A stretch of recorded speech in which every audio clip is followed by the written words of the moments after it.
They did not have air superiority. They did not have polished machines. They did not have time. What they had was necessity.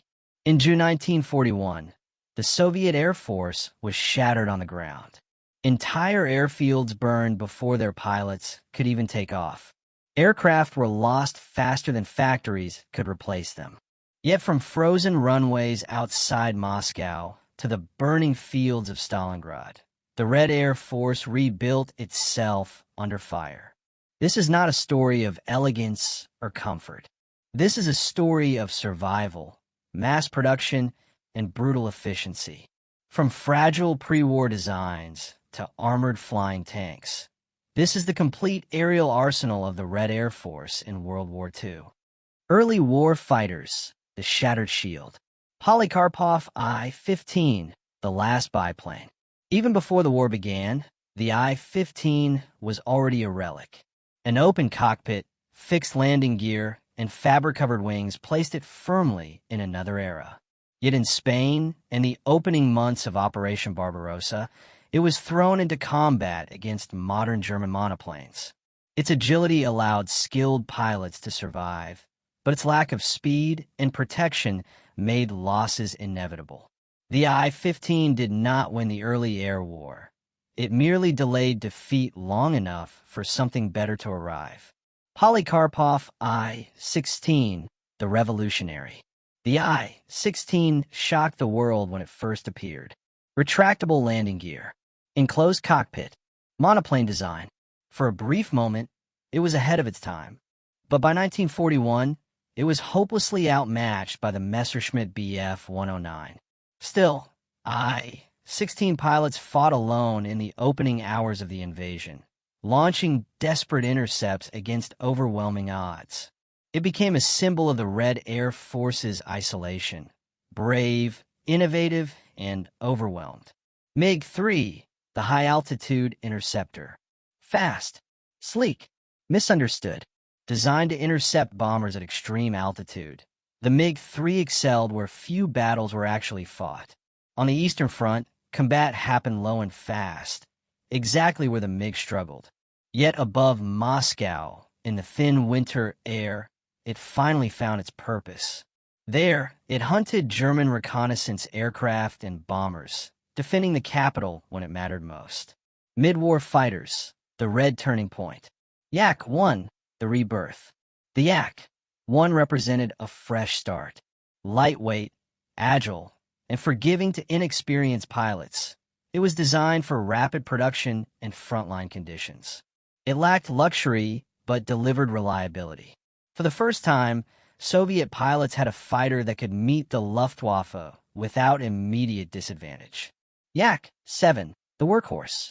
Originally built as a trainer, the Yak-7 was converted into a fighter out of sheer necessity. Heavier and more stable than the Yak-1, it proved ideal for pilots transitioning from training to combat. Though not glamorous, it absorbed punishment and kept flying. Exactly what the Red Air Force needed in a war of attrition. Yak-9, the backbone.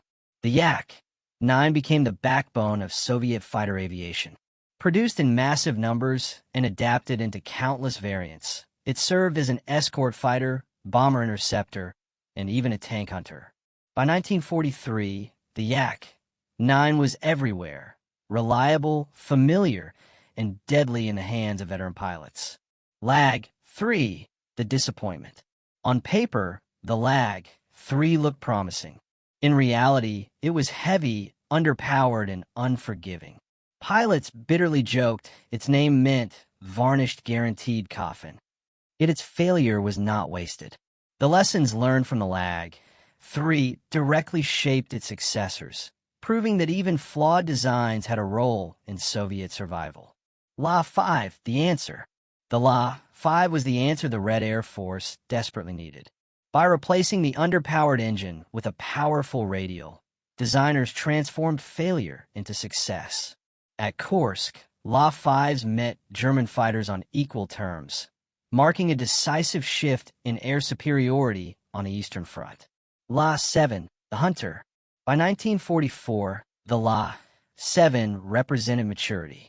Fast, Heavily armed and refined, it became the aircraft of Soviet aces. No longer outmatched, Red Air Force pilots now hunted the Luftwaffe, reversing the terror of the early war years. Ground attack, the flying hammer. Il-2 Sturmovik, the flying tank. No aircraft defined Soviet air power like the Il-2.